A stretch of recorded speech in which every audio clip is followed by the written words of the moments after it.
Fanasipana vozana kosa ny boriboritany fahatelo eto sy Antananarivo sady nantokanana androany ity boriboritany fahatelo ity fanokanana izay nifanindran-dalana tamin'ny fankalazana ny fahatelopolo taona ny orenana izany boriboritany fahatelo izany.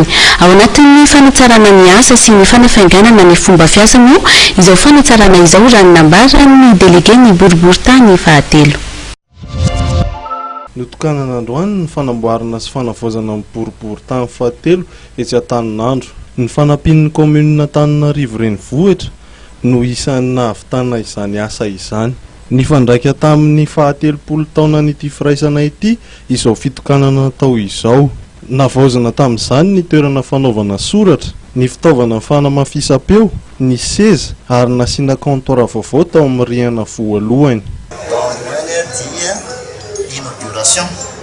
Zava-bita izay natao mandritra ty fankalazana amin'ny fahatelopolo taona ny findram'ny boriboritany fahatelo dia teto amin'ny Antananarivo. Maro ny zavatra notanterahana tamin'izany raha tsy tentsika amin'ny salle de mariage dia hitantsika teo ambany dia navaozina tanteraka ny trano, nisoloana ny seza vaovao, ny sono miasao. Ny ankoatran'izay dia misy box anankiefatra namboarina ahafahan'ny mpiasa mamita ny asany atsaka sy andavany. Dia teo ihany koa zany nanaovana ity trano efitra manokana ity natao salle d'archive mba ahafahantsika mitahiry tsara ireo boky maro isan-karazany.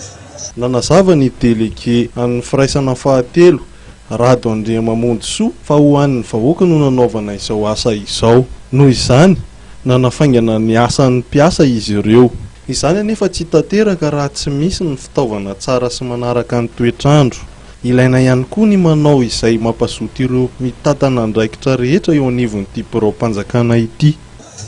Raha ny fanavaozana zany dia hoe raha ohatra izy taloha tao anatin'ny 20 ora dia ao anatin'ny adiny iray ny kopia dia mivoaka. Toraka izany ihany koa ny kopia voalohany fahatirana raha 120 andro taloha dia 24 ora ihany dia vita izany hoe aterina androany alena rabitso. Marihana fa misy ihany koa ireo mpiara-mambonantoka avy amin'ny sehatra tsy miankina izay nifarimbona anatanteraka ity fotodrafitrasa ity.